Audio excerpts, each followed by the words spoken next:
trillion for the infrastructure, $3.5 trillion for the reconciliation. Is anybody here concerned that all of this government spending could lead to inflation?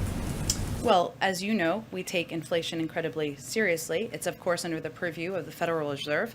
I would note that when we're talking about the budget reconciliation process, there are pay-fors put forward, including asking corporations and the highest, wealthiest individuals to pay a bit more, something broad swath, the vast majority of the American public supports. It's also in our interest to help pay for these vital investments. But I would note we take it seriously. We watch it closely. The Federal Reserve, who has the purview, has predicted or put out a forecast that we expect it to go up a bit this year. We've long anticipated that, but to come back down to normal levels next year. And those are the projections we follow. Last one, you talk about these vital investments in the infrastructure package.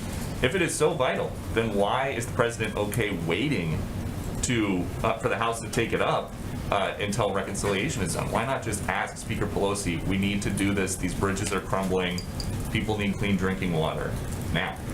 Well, these are vital because they're long overdue, and it's important to modernize our infrastructure and make sure kids have access to clean drinking water. It's also designed as a plan that would be implemented over the course of 8 years. It wouldn't be a huge injection immediately into the economy, to go back to your prior question. And we are confident and comfortable with the strategic approach of Speaker Pelosi. The president, of course, looks forward to signing each of these pieces of legislation into law. Go ahead.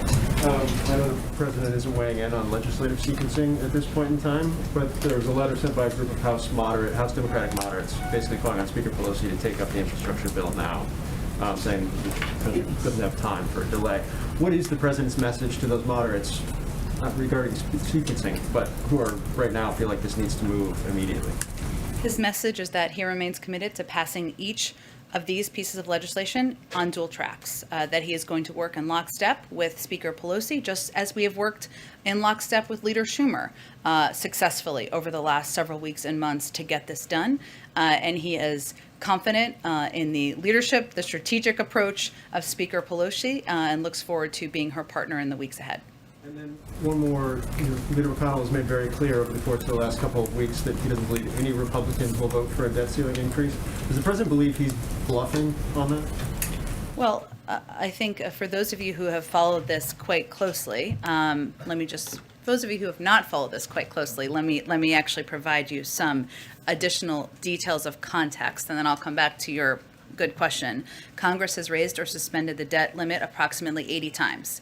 In fact, Congress has raised the debt limit more times under Republican presidents than under Democratic presidents. The Republican-led Congress raised the debt limit 3 times on a bipartisan basis during the prior administration, and 98% of the debt subject to this limit we're talking about right now, accrued before President Biden took office. It's a shared responsibility.